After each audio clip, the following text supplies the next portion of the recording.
tu vas le tenir? Ah,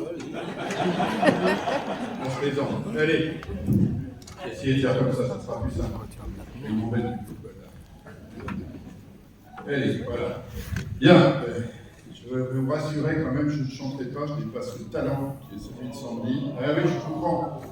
Mais en même temps, la météo a tenu, il faudrait mieux qu'elle tienne encore un peu pour quand vous sortirez. Et en tout cas, je voudrais vraiment remercier du fond du cœur Sandy, qui est vraiment un des plus beaux talents que je connaisse. Et d'ailleurs, on aime tellement ce talent qu'on lui a demandé de chanter 3 chansons, Sandy. Donc, c'était une belle manière, je crois, de vous faire retourner un petit peu à travers les âges dans ces mélodies que sans doute vous n'avez jamais oubliées et qui parlent d'amour ô combien. Mesdames et messieurs, vraiment, Sandy, merci. Collègues élus et mesdames et messieurs, vous accueillir ici ce matin, pour le maire que je suis, comme pour chaque membre du conseil municipal, c'est beaucoup d'émotions, beaucoup d'affection et de respect aussi, pour vous, pour vos vies, pour ces histoires d'amour à qui, par toutes ces années passées ensemble, vous avez donné vie et sens. Car on a beau écrire ou parler d'amour, l'amour n'est rien s'il ne s'incarne pas en 2 êtres qui se rencontrent, ressentent, expriment et vivent leur amour. Et vous, vous êtes chacune avec votre chacun cette incarnation de l'amour partagé. L'émotion est aussi chez vous, je le sais. D'abord, celle du jour. Un jour de fête que l'on prépare, où l'on se prépare, en cherchant jusqu'à la dernière minute la chemise ou la cravate qu'on avait pourtant préparée avec attention là, mais qui n'y est plus, ou les chaussures ou le sac assortis à la robe et qu'on ne trouve plus. Tout cela dans l'excitation de l'heure qui passe alors que le maire et le conseil municipal vous attendent. Un jour où famille, enfants, amis vous entoureront ou vous enverront des messages affectueux. Votre émotion, je la comprends. Car tous ces jubilaires, toutes ces années que nous célébrons avec vous, pour vous, ce matin, n'ont pas toujours été faciles. Les obstacles, les contraintes, les souffrances, les peines, vous en avez subi évidemment, et vous les avez affrontés ensemble. Et votre amour, à chaque fois, l'a emporté. Mais si vous êtes là, ici encore, ensemble, c'est que des joies, des plaisirs, des bonheurs, vous en avez connu aussi et surtout. Dans ces moments forts, vous avez trouvé l'énergie, la force de dépasser tous les problèmes. Et cette énergie porte un prénom, le sien, à lui, à elle. Et c'est pour lui, pour elle, que vous vous êtes battus. C'est avec lui, avec elle, que vous avez avancé. Et les années ont passé, comme les chapitres d'un livre dont vous écrivez chaque jour la belle histoire. Mesdames, Messieurs, chers jubilaires, vous êtes les témoignages vivants de cette belle, si belle phrase du fabuliste Jean de La Fontaine qui écrivit « Aimez, aimez, tout le reste n'est rien ». Devant vous, devant moi, vous nous le prouvez, car vous totalisez toutes et tous 1380 années d'amour. 19 couples fêtent leurs 50 ans de mariage. 6 couples fêtent leurs 60 ans de mariage et un couple fête ses 70 ans de mariage. Un événement tout à fait exceptionnel grâce à Denise et à Jules. Pour votre maire et votre conseil municipal, croyez-le bien, c'est un honneur de vous recevoir. La longévité de votre amour force le respect et l'admiration. Alors, j'écris tout petit.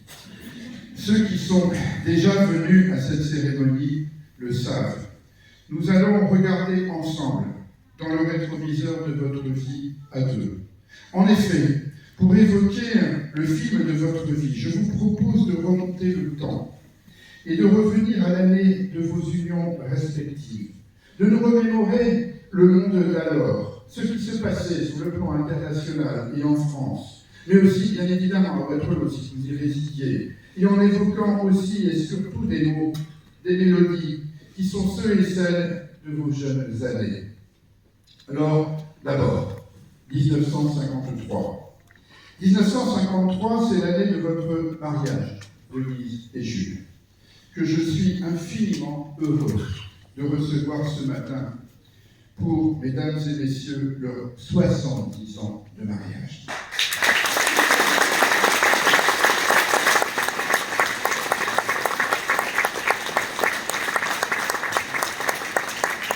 Denise et Jules, j'ai eu le plaisir de vous accueillir en 2018 pour vos 65 ans, 2013 pour vos 60 ans et 2003 pour vos 50 ans de mariage. Je vous retrouve avec beaucoup d'émotions. D'abord parce que 70 ans d'amour, c'est plus que beau, c'est magnifique. Et mon émotion se renforce d'autant plus que si vous vous êtes mariés en juin, si c'était encore près de moi, j'aurais dû recevoir ce matin mes parents qui, eux, s'étaient mariés en août 1953. Alors, chapeau bas, infiniment bas, Denise et Jules. Je vous ai déjà parlé de 1953, de vos chansons de l'époque, et je suis sûr que vous n'avez rien oublié de ce que je vous ai alors dit. Pour autant, je vais y revenir rapidement. En 1953, mesdames et messieurs, la fin de la Seconde Guerre mondiale n'est pas si loin. La guerre froide rôde, et le monde a encore des soubresauts. Eisenhower devient président des États-Unis, Tito de la Yougoslavie et Staline meurt, remplacé par Khrouchtchev à Moscou. Les époux Rosenberg sont exécutés et un gros soulèvement ouvrier a lieu à Berlin-Est, réprimé durement avec 1200 condamnations. Si les troupes françaises quittent le Laos, la guerre s'enfonce en Indochine et les paras sont à Dien Bien Phu. René Coty devient président de la République. Les jeunes amoureux se tournent la tête avec le mariage princier au Luxembourg. Curiosité de l'histoire, chers Denise et Jules, 1953 aura été l'année du couronnement d'Élisabeth II. Et vous célébrez vos 70 ans de mariage à quelques jours du couronnement de son fils, Charles III. Dans notre région, on est cependant alors surtout marqué par les grandes inondations en Hollande et en Belgique, pour lesquelles 100 000 personnes devront être évacuées. Mais aussi, autre curiosité historique, par la grève générale en France, en août 1953, pour refuser l'augmentation de l'âge de la retraite décidée par le gouvernement Laguerre et la hausse du prix du gaz. Côté sport, Louison Bobet gagne le Tour de France. Fausto Coppi est champion du monde, et un jeune de 19 ans, Jacques Anquetil, gagne le Grand Prix des Nations. Au cinéma, si on tremble avec le salaire de la peur d'Yves Montand, on goûte volontiers la légèreté de Si Versailles était compté et de Les hommes préfèrent les blancs.